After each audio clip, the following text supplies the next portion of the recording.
The research station Helios 7 drifted silently in the darkness of Sector 87. Only the soft glow of its running lights showed that it was not just another piece of space debris. Inside, the corridors hummed with the quiet work of scientists from 6 different alien species who made up the Helix Collective, a peaceful alliance dedicated to studying the stars. Dr. Zandra moved her 4 slender fingers across the communication panel, her blue skin reflecting the glow of the screens. As the station's chief language expert, she had seen many strange signals from deep space, but nothing like this one. "There it is again," she said, her large eyes blinking rapidly. The same pattern, repeating every 3 minutes. Her assistant, Vortax, leaned closer. His scaled face showed concern. "Where is it coming from?" "Vega colony. The signal is weak, but definitely from there." She adjusted some settings, trying to clean up the static. "They've been silent for months. The colony was working on planet-changing experiments. They weren't supposed to contact anyone." The message played again, broken and filled with static. Words came through in pieces, urgent and afraid. Zandra felt a chill run through her body. Something was very wrong. "I need to decode this properly," she said, already running the signal through advanced filters. "Get Station Director Moruvan. He needs to hear this." For the next 6 hours, Zandra worked without rest. The other scientists gathered around her station as she tried every method she knew to clean up the message. Finally, as the station entered its night cycle and most had given up and gone to sleep, she broke through. "I've got it," she whispered to herself, then quickly sent an alert to Director Moruvan. The director arrived minutes later, his heavy footsteps echoing in the quiet lab. His species was larger than most, with thick gray skin and eyes that seemed too small for his massive head. "This had better be important, Dr. Zandra. It's the middle of the sleep cycle." "Listen," she said, and played the decoded message. A voice, shaking with fear, filled the room.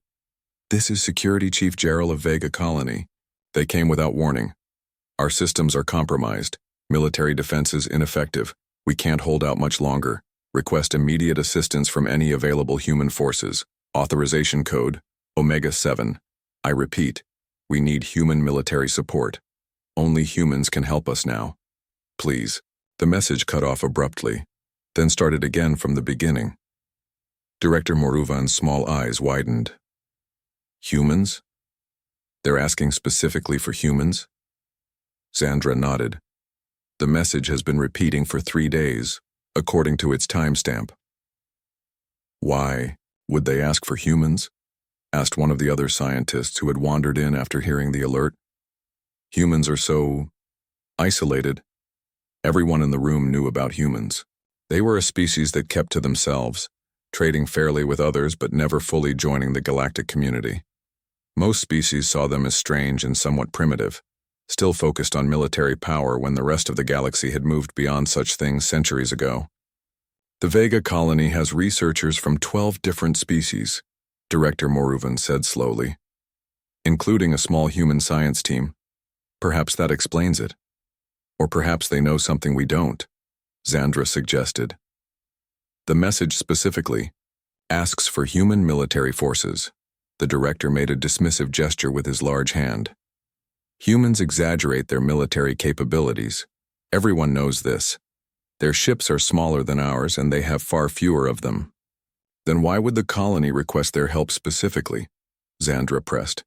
"Something has attacked them, something their own defenses couldn't stop." Director Moruvan paced the small lab. "We should forward this to Collective Central Command. They'll send the proper response team." Zandra stood up, her normally calm demeanor broken by urgency. "That will take days. The proper protocols, the meetings, the decisions. Meanwhile, people are dying at Vega Colony." "We follow procedure, Doctor," the director said firmly. "I'll send it to Central Command immediately."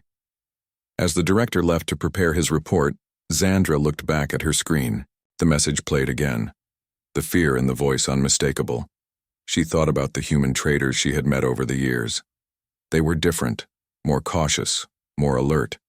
They always seemed to be watching for threats that the other species couldn't see. Making a decision that could end her career, Xandra copied the message to a separate system. The collective maintained diplomatic channels with all species, including humans.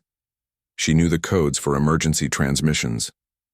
What are you doing? Vortax asked, watching her with concern. The right thing, she answered, encoding the message for human receivers.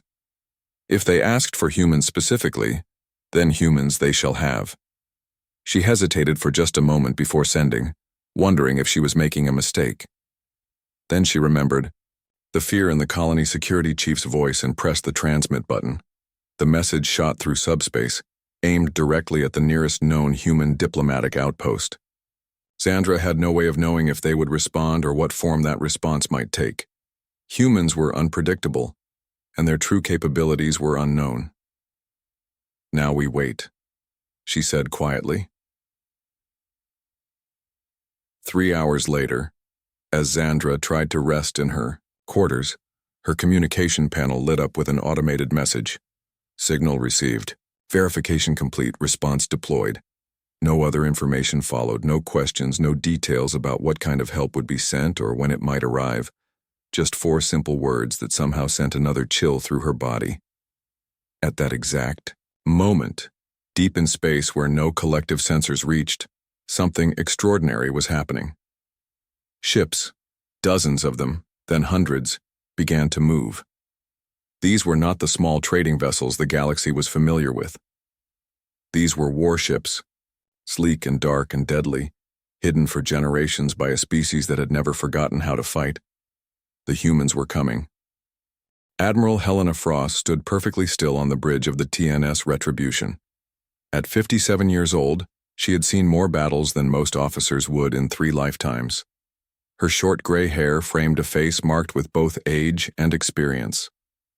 Her right eye gleamed with a subtle blue light, a cybernetic replacement from the Battle of Proxima 15 years ago. The massive view screen before her displayed the decoded distress message from Vega Colony. She had watched it 7 times already, studying every detail, every inflection in the voice of the desperate security chief. "How long since we received this?" she asked, her voice calm, but carrying an edge that her crew recognized all too well. Commander Jackson, her second-in-command, checked his display. 17 minutes, Admiral. Analysis shows the message itself is 3 days old. Frost nodded once. 3 days. Too long. She turned slightly, surveying the bridge crew. All humans, all veterans, all watching her with the same contained intensity. "This is why we maintain the fleet," she said simply. "This is why we train when others choose to forget. This is why humanity remembers how to fight." She tapped a command into her wrist panel, and a 3-dimensional map of the galaxy appeared in the air before her. A red dot pulsed at the location of Vega Colony, far from human space, deep in territory claimed by the peaceful Helix Collective. "Lieutenant Chen, alert all vessels in the 7th Fleet battle stations. I want every ship ready for jump in 15 minutes. Chen's fingers danced across his console. "Yes, Admiral." "Deploying the Whisper network now," added Commander Jackson, activating a system that few outside the fleet even knew existed. Across space, 73 warships received the alert. From swift corvettes to massive battleships, the pride of humanity's hidden military strength prepared for action. These were not the small trading vessels that aliens had seen. These were true warships, built with technology that humanity had carefully kept secret for generations. Frost opened a secure channel to Earth Command, her face betraying no emotion as she waited for the response. After a moment, a stern-faced woman appeared on her private screen. "Admiral Frost, I take it you've received the Vega Colony transmission." "Yes, General. Request permission to engage Protocol Thunderhead." The General's expression didn't change, but her eyes narrowed slightly. Protocol Thunderhead meant full combat deployment. All weapons, all systems, no restrictions. It hadn't been authorized in over 30 years. You understand the implications? Once the galaxy sees our true capabilities, there's no going back. The peaceful image we've maintained, with respect, General, that image won't matter if Vega Colony falls. The message specifically requested human intervention. Someone out there knows what we can do and they need it now. A moment of silence passed between the two veteran commanders. "Permission granted," the general finally said. "God help us all." "Thank you, General." Frost ended the transmission and turned back to her crew. "Deploy the Sentinels." Throughout the fleet, special compartments opened along the hulls of each ship. Thousands of small triangular drones emerged, their dark metal surfaces absorbing rather than reflecting light. These were the Sentinels, autonomous combat units with artificial intelligence that made them extensions of the fleet itself. "Sentinels deployed, Admiral," reported Lieutenant Chen. "All ships report ready for jump." Frost studied the holographic. "Display one final time." "Set course for Vega Colony, maximum speed." The massive engines of the Retribution hummed to life, building power for the jump to transluminal space, the dimension that allowed ships to travel faster than light. Around the flagship, the rest of the 7th Fleet did the same, their formation perfect, their movement synchronized with precision that would have impressed even the most technologically advanced species. Jump in 3, 2, 1. In an instant, 73 warships vanished from normal space. No flashy light show, no thunderous sound, just 73 deadly vessels there one moment and gone the next, leaving behind only the fading energy signatures that other species' sensors might detect if they were looking in exactly the right place. Across the galaxy, those signatures were indeed detected. On the trading world of Mercantis Prime, a Solari merchant captain watched his sensors in confusion as they registered a massive power surge from a supposedly empty region of space. "What was that?" asked his navigator. "I don't know," the captain replied. "But whatever it was, it's gone now." In the royal palace of the Krith Empire, the High Sentinel's emergency alert system activated, waking him from a deep sleep. He studied the readings with growing concern. "Impossible," he muttered. "Nothing can generate that kind of energy without tearing itself apart." He ordered a detailed scan of the region, but by then, there was nothing left to find. On the research, Station Helios 7, Dr. Zandra was summoned urgently to the sensor lab. "You need to see this," said the chief scientist, pointing to a display showing energy readings that were off the charts. It appeared right after the humans acknowledged receiving your transmission. Zandra stared at the readings, a mixture of hope and fear rising within her. "What is it?" "I don't know," admitted the scientist, "but whatever the humans have sent, it's unlike anything we've ever seen before." Deep in transluminal space, the 7th Fleet moved at speeds that defied conventional understanding. What would take other species weeks to travel, they would cover in hours. The Whisper Network, a system of quantum-entangled beacons that humanity had secretly placed throughout the galaxy over centuries, guided their path, ensuring they would emerge exactly where needed. On the bridge of the Retribution, Admiral Hiosat, Frost reviewed the tactical plans one more time. The Sentinels had already moved ahead, traveling even faster than the main fleet, gathering intelligence and preparing for what was to come. "Time to arrival?" she asked. 4 hours, 17 minutes, Commander Jackson replied. Frost nodded. "Prepare all weapon systems. When we arrive, I want to be ready to engage immediately." As the fleet raced through transluminal space, Frost looked at the image of Vega Colony once more. Somewhere on that distant world, people were fighting for their lives, holding out hope that help would arrive. "We're coming," she whispered, "and may whatever is attacking you tremble when we do." Archon Vexril stood on the command platform of his ship, the endless hunger, and glared at the view screen. The attack on Vega Colony should have been simple. His hive forces had conquered dozens of worlds before, always with the same efficient pattern: surround, isolate, invade, and consume.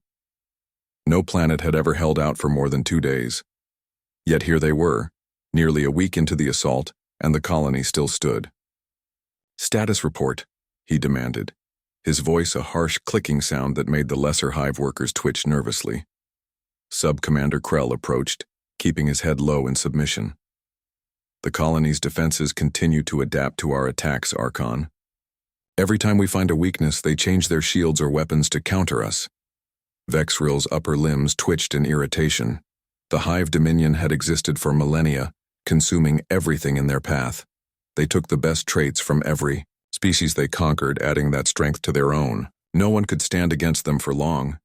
How is this possible? They're just a research colony. We believe they are using automated defense systems, Krell explained. Very advanced ones. They seem to learn from each attack. Vexril moved to the tactical display, studying the colony's layout. The main buildings were surrounded by energy shields that somehow predicted and blocked every attack pattern the hive used. It was as if the defenses knew what they would do before they did it. Send in the ground troops again, he ordered. All of them this time. Overwhelm them with numbers. Krell hesitated. Archon, we have already lost over 3,000 warriors in ground assaults. I don't care. Send them all. I want that colony taken before... A sudden alarm cut off his words. The ship's sensors were detecting something unusual approaching the system. What is it? Vexril demanded. One of the sensor operators looked up, confusion evident in its compound eyes. Spatial distortions, Archon. Multiple points. Configuration. Unknown. Show me. The view screen changed to show empty space near the edge of the system. At first there was nothing to see. Then, without warning, space itself seemed to tear open. Not in one place, but in dozens of places simultaneously. And through those tears came ships. Warships unlike anything the hive had ever encountered. What species is this? Vexril whispered, momentarily forgetting his anger as he stared at the fleet now arranged in perfect formation before him. Admiral Frost didn't waste a second after the 7th Fleet emerged from transluminal space. The Sentinels had already been in the system for over an hour, gathering intelligence and mapping every enemy vessel. 78 hostile ships detected, Commander Jackson reported. Strange design, nothing in our database matches exactly. Life signs? Frost asked. Definitely organic, but unusual patterns. Possibly a hive-based species. Frost studied the tactical display. The enemy fleet was positioned around Vega Colony, their ships forming a sphere that prevented escape. The colony itself still had active shields, though they were weakening in several sectors. Status of colony defenses? Holding, but barely, Lieutenant Chen reported. Our sensors detect approximately 2,000 survivors inside the main complex. Frost nodded once. Weapons free. Prioritize vessels threatening the colony directly. Throughout. The human fleet, gunners who had trained for years, finally had real targets. Targeting systems locked on, calculating firing solutions with cold precision. All ships report ready, Admiral, Jackson said. Fire. What followed wasn't really a battle. It was a demonstration of military power that would change how the galaxy viewed humanity forever. From the human vessels came weapons that the hive had never seen before. Beams of energy that somehow passed right through their shields as if they weren't even there. Missiles that split into smaller missiles, then split again, each finding a different target with impossible accuracy. And the Sentinels. Thousands of autonomous drones that swarmed through the hive formation, disrupting communications and targeting systems. On the bridge of the Retribution, Admiral Frost watched calmly as the first wave of attacks hit home. Explosions bloomed silently in space as hive ships were torn apart. Enemy is returning fire, Jackson reported. The hive vessels hadn't been idle. They launched their own attacks, plasma beams and biological projectiles that homed in on the human ships, but the defenses of the 7th Fleet were just as impressive as their weapons. Point defense systems intercepted incoming fire with perfect timing. Energy shields flickered briefly as they absorbed impacts, then stabilized immediately. Minimal damage to outer hull sections on 3 vessels, Jackson said. No casualties reported. Frost nodded. Continue the attack. Deploy second wave of Sentinels. On the colony surface, Dr. Ilara Voss huddled with the other survivors in the central bunker. The colony director had been killed 3 days ago, leaving Voss, the chief researcher in charge of the remaining colonists. The bunker shook as another hive bombardment hit the weakening shields. We can't hold out much longer, said Security Officer Talia, checking the shield readouts. Another day at most. Voss closed her eyes briefly. They had lost so many already. The message got through. Help will come. You don't know that, Talia said gently. And even if it did, no one could get here in time. Not even humans. Suddenly, one of the communication technicians called out, "Look at this. The hive ships. They're being attacked." Everyone crowded around the monitor. The satellite feed showed the hive vessels that had been bombarding them for days now under attack themselves. Explosions rippled across their hulls as they tried to reposition to face this new threat. What is it? Who's attacking them? Talia asked. The technician adjusted the image, zooming out to show more of the space above them. There, in perfect formation, was a fleet of ships unlike anything they had ever seen. Sleek, dark, and devastating in their precision. Those are human ships, Voss whispered, recognition in her voice. I've seen the designs in historical archives, but there are so many of them. The colonists watched in awe as the human fleet methodically took apart the hive forces that had seemed so unstoppable just minutes before. The precision of the attacks, the coordination between vessels, the sheer firepower on display, it was beyond anything they had imagined possible. They came, Talia said, her voice full of wonder. Humanity actually came. Voss nodded, tears in her eyes. And now we know why the archives warned us never to provoke them. As they watched, a message came through on their emergency channel, a calm, authoritative female voice that somehow carried both reassurance and steel. Vega Colony, this is Admiral Helena Frost of the Terran naval ship Retribution. Hold your position. We are sending teams to reinforce your defenses. The enemy will not reach your surface again. For the first time in days, the colonists allowed themselves to hope. And in orbit above them, humanity's deadliest war fleet continued to show the galaxy exactly why they had been both feared and respected for so long. As the battle in space wound down, Admiral Frost led a small team from the 7th Fleet to the surface of Vega Colony. Their shuttle landed in the central courtyard, where the surviving colonists had gathered after emerging from their bunker for the first time in days. Frost stepped out first, her uniform pristine despite the recent combat. 5 armed Marines followed her, their advanced battle armor making them look more like machines than people. The colonists stared in a mixture of awe and relief. A tall woman with short black hair streaked with gray stepped forward from the group. Admiral Frost? I'm Dr. Alara Voss, acting director of Vega Colony. We can't thank you enough for responding to our call. Frost nodded once. Your message reached us through an unexpected channel. A xenolinguist at a Helix Collective Research station forwarded it directly to us. Dr. Zandra, Voss said with a smile. I should have known she would help. She visited us last year for a cultural exchange. She took a significant risk bypassing her chain of command, Frost noted. But that's not important now. What matters is understanding what happened here and why you specifically requested human intervention. Voss's expression grew serious. Yes, there's something you need to see. Please follow me. She led them through the damaged colony buildings toward a structure that had been built into the side of a mountain. Unlike the other buildings, this one showed almost no damage from the attack. The hive forces concentrated their efforts here, Voss explained as they walked. But this facility has our strongest defenses. About those defenses, Frost said. They're far more advanced than what we'd expect to find at a research colony. Voss nodded. That's part of what I need to show you. They reached a heavy door, set into the mountain. Voss placed her hand on a scanner, then leaned forward for a retinal scan. The massive door slid open with a soft hiss. Welcome to the Real Vega Colony Project, she said as they entered. Inside was a vast chamber filled with technology far more advanced than anything visible in the surface buildings. Researchers from various species worked at stations around the room, some nodding respectfully as Frost and her team entered. Vega Colony was never just a terraforming research station, Voss explained, leading them to a central platform. We're a multi-species historical preservation initiative. Our work involves recovering and studying artifacts from extinct civilizations. She activated a holographic display that filled the center of the room. A detailed star map appeared, showing thousands of worlds across the galaxy. 3 months ago, we discovered something disturbing, Voss continued.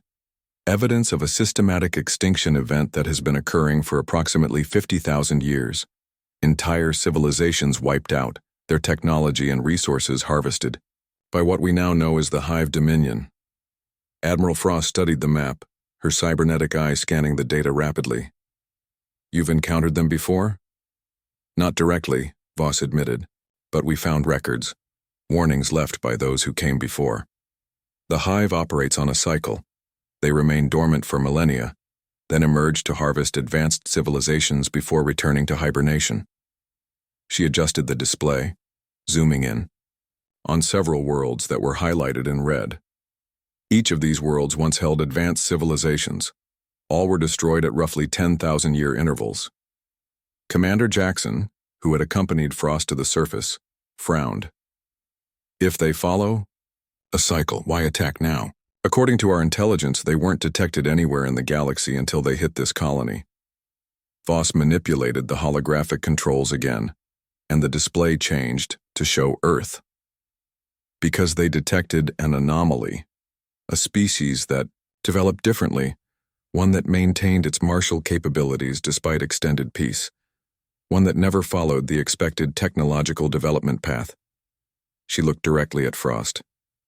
Humanity. The Admiral's expression remained neutral, but her eyes narrowed slightly. Explain. Every other advanced species in recorded history followed a similar pattern, Voss said. They developed technology, expanded, fought wars, and eventually reached a point where they abandoned military development in favor of peaceful exploration and research. The display showed a timeline of various alien civilizations all following similar development paths. But humans didn't do that, Voss continued. You reached that same technological level, but instead of dismantling your military, you maintained your fleets, your weapons, your warriors, all while presenting a peaceful face to the galaxy. Frost nodded slowly. After the devastating First Contact War 3 centuries ago, humanity had made a collective decision.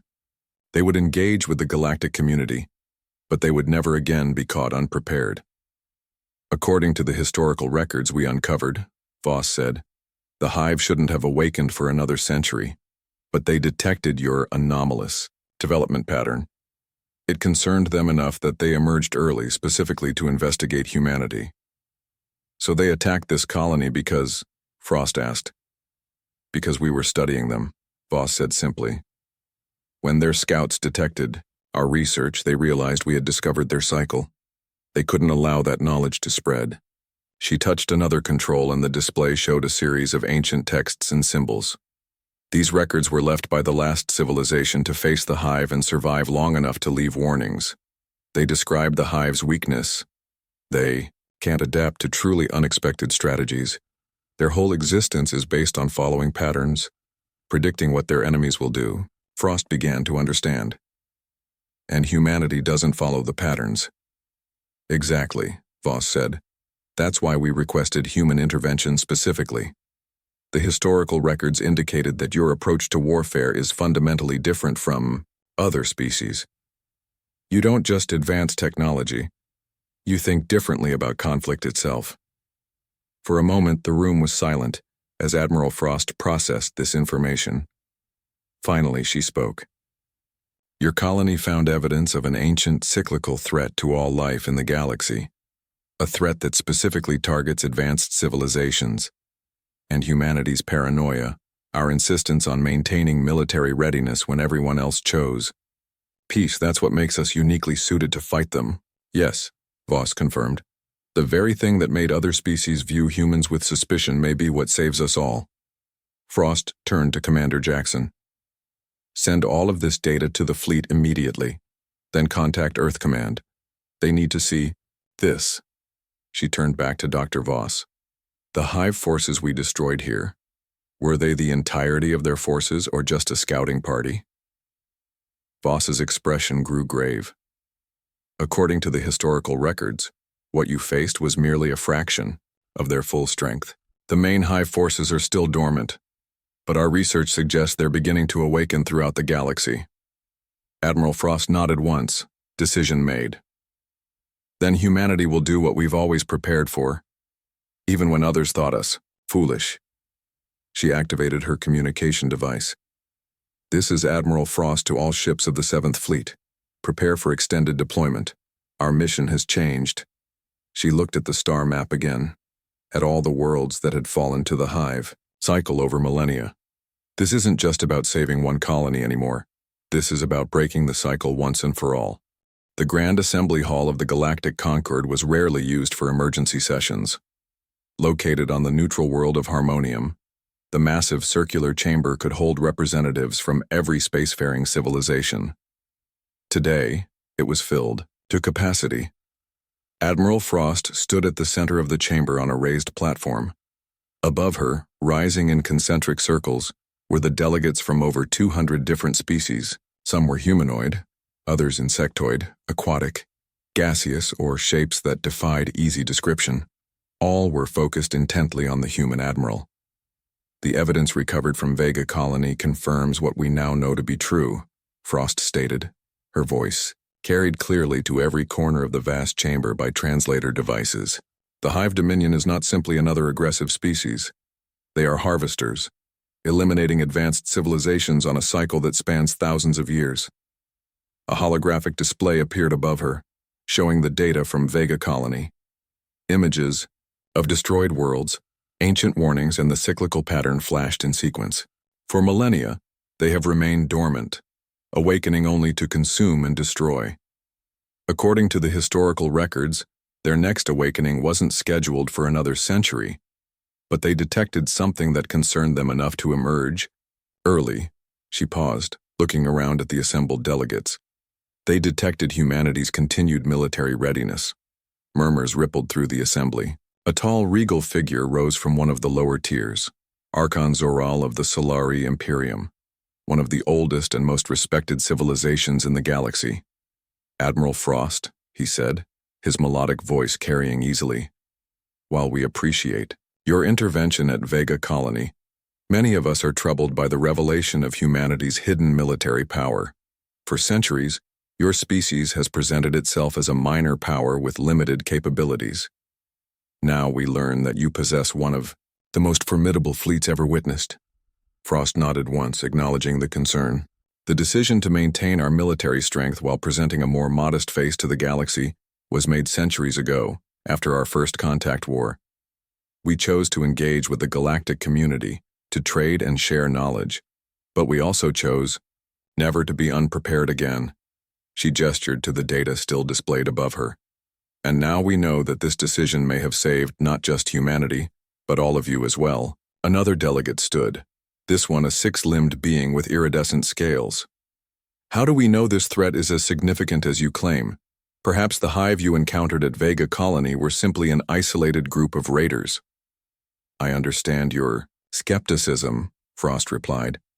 But in the 2 weeks since the battle at Vega Colony, we have detected hive activity in 7 other systems. They are awakening, earlier than their usual cycle, and in greater numbers than the historical records predicted. She touched a control on her wrist device, and the display changed to show recent footage from those systems. Hive ships emerging from hidden bases deep in uninhabited regions of space. The assembled delegates watched in growing concern. Why should we trust humans to lead this fight? Asked another voice, this one belonging to a representative of the Krith domains. Your species has deliberately kept itself apart, developing weapons while the rest of us embraced peace. Frost didn't flinch at the accusation, because that isolation is exactly why we're still standing.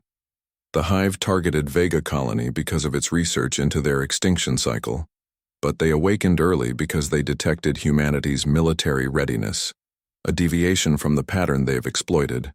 For countless cycles, she activated a new holographic display, showing the integration of various alien technologies with human weapon systems. We don't ask to lead alone. We ask for a coalition, combining human tactical doctrine with the technological specialties of every member species. The chamber fell silent as the implications sank in. Humanity, the reclusive paranoid species that many had dismissed as primitive for their continued emphasis on military preparedness, might be the galaxy's best hope. Archon Zoral of the Solarii stood again. The Solari Imperium has existed for over 10,000 years. We have seen many threats come and go. If what you say is true, Admiral Frost, then the Solari will stand with humanity. Our energy technology is at your disposal. One by one, other representatives rose to pledge their support. Resources, ships, technology. The coalition began to take shape, with humanity's war fleets as its backbone. The Tellurian Confederation offers our shield technology, said one. The Envari cluster will provide our stealth systems, added another. Even the Krith, initially skeptical, eventually offered their advanced drone technology. As the pledges continued, Frost stood silently, her face revealing nothing of her thoughts. But inwardly she felt a weight lifting. Humanity would not face this threat alone. Back aboard the Retribution, now orbiting Harmonium, Admiral Frost received a secure transmission from Earth Command. She sat in her private quarters, the only place on the ship where she allowed herself to show fatigue. "Admiral," greeted General Yamamoto, her expression grave. "The coalition is forming faster than we expected. Your speech was apparently quite convincing." "They understand the threat now," Frost replied. "Fear is a powerful motivator." "Indeed. But we have new intelligence that may accelerate our timeline." The general sent a file through their secure channel. "Our deep space sensors have detected unusual activity in the Cygnus Void. We believe we've located the hive's central consciousness, the Queen Mind." Frost studied the data, her cybernetic eye rapidly processing the information. "This is confirmed as much as possible without direct observation. The energy signatures match what we saw at Vega Colony, but on a much larger scale." Frost calculated options, weighing risks against potential rewards. "The coalition is still forming. We don't have the combined force ready yet." "No," agreed the general.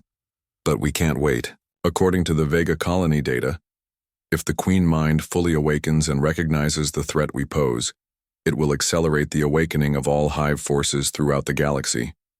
We'd be facing not hundreds of ships, but thousands." Frost nodded, once decision made. "Then we don't wait. The 7th Fleet departs in 6 hours. Alert our new allies. Any who can join us are welcome. The rest will have to catch up." She ended the transmission and moved to the viewport, looking out at the ships of various species now gathering around her fleet. Some were already being modified to integrate with human systems, their crews working alongside human engineers. "Commander Jackson," she called, knowing her XO would respond immediately. "Yes, Admiral? Prepare a battle plan for the Cygnus Void operation. We're taking the fight directly to the Queen Mind." Jackson hesitated only briefly. "With just the 7th Fleet and whatever coalition ships are ready?" "Correct." Frost continued to look out at the gathering fleet. "This isn't about having overwhelming numbers, Commander. It's about striking before they're fully prepared. Humanity has always understood that timing can matter more than size." "Understood, Admiral. I'll have the plan ready in 2 hours." As Jackson left, Frost remained at the viewport. The coalition was forming. Species that had lived in peace for centuries now preparing for war. All because humanity had never forgotten how to fight. And now they would teach the rest of the galaxy what they remembered. The combined fleet dropped out of transluminal space at the edge of the Cygnus Void, a massive swirling cloud of gas and dust that most ships avoided. Sensors had difficulty penetrating its depths, and navigation was treacherous. The perfect hiding place for the hive's central consciousness. Admiral Frost stood on the bridge of the newly created coalition command ship Defiance. The vessel had been rapidly constructed by combining a human battleship with technology from a dozen different species. Around her stood not just humans, but representatives from each coalition member, each monitoring their specialized systems. "All ships report successful arrival," Commander Jackson announced. "Coalition force is at 87% strength." Frost nodded. Not everyone had been able to prepare their ships in time to join the initial assault, but the force they had assembled was still impressive. Over 200 vessels of various sizes and designs, all united under humanity's tactical command. Captain Rice. "Scanning the void," she ordered. "Find me the Queen Mind." The Coalition's sensors, now enhanced with technology from species that specialized in penetrating nebulas, began to probe the swirling clouds before them. Data flowed in, creating a three-dimensional map of the void's interior. "Contact," called out the Solari sensor officer, his silver skin reflecting the blue light of his console. "Massive structure detected at coordinates 227x418. Energy signature matches what we're looking for." The main view screen shifted to show a monstrous construction at the heart of the void. A structure larger than a small moon, with countless smaller hive ships swarming around it like insects protecting their queen. "That's it," Frost said quietly. "The Queen Mind." She studied the tactical display, noting the defensive formations of the hive vessels. There were hundreds of them, possibly thousands still hidden in the swirling gases. "They've detected us," reported the Invari tactical officer. "Defensive swarms deploying." From the massive central structure, waves of smaller vessels began to emerge, forming intricate patterns as they moved toward the Coalition fleet. Frost nodded. "As expected, execute Operation Thunderhead." Throughout the Coalition fleet, crews that had been training together for only days now moved with practiced precision. This wasn't warfare as most species understood it. This was humanity's way of fighting, a blend of overwhelming force, tactical flexibility, and calculated sacrifices. "First wave, advance," Frost ordered. The smaller, faster vessels of the Coalition, led by human corvettes, shot forward into the void.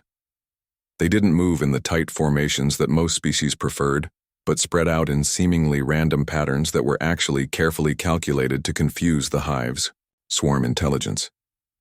Behind them came the second wave, medium-sized vessels with special weapons designed specifically for this battle. The Solari had modified their energy cannons to emit frequencies that disrupted hive communications. The Tellurians had adapted their shield technology to block the biological weapons the hive preferred. "Enemy vessels adjusting formation," reported Jackson. "They're trying to predict our movement patterns." "Let them try," Frost said with the ghost of a smile. "Deploy the Sentinels." From the human ships came thousands of autonomous combat drones, now enhanced with technology from a dozen different species.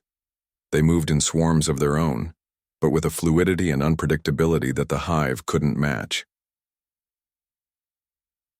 The battle raged across the void, explosions lighting up the gas clouds like a cosmic storm.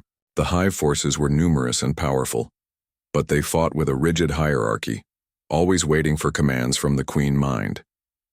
The Coalition forces, in contrast, fought with initiative and creativity, each ship captain making decisions based on the changing battlefield.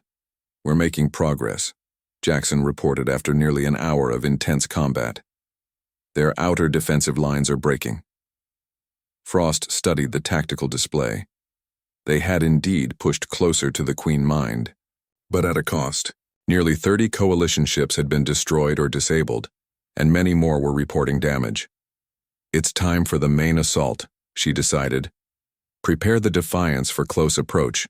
Signal the strike team to ready for deployment." The massive command ship began to move forward, surrounded by a protective screen of other vessels. As they pushed deeper into the void, the hive resistance intensified. Exotic weapons fire crisscrossed space between the opposing forces. "Shields at 60%, reported the Tellurian engineer. "We can maintain this for another 20 minutes at most." "We won't need 20 minutes, Frost replied. "Target the structure's main power nodes. All available weapons. Fire when ready." The Defiant shuddered as its combined weapon systems unleashed their power. Beams of pure energy, guided missiles with experimental warheads, and streams of exotic particles, all converged on specific points of the Queen Mind structure. At first, nothing seemed to happen. Then slowly, cracks began to appear in the structure's outer shell.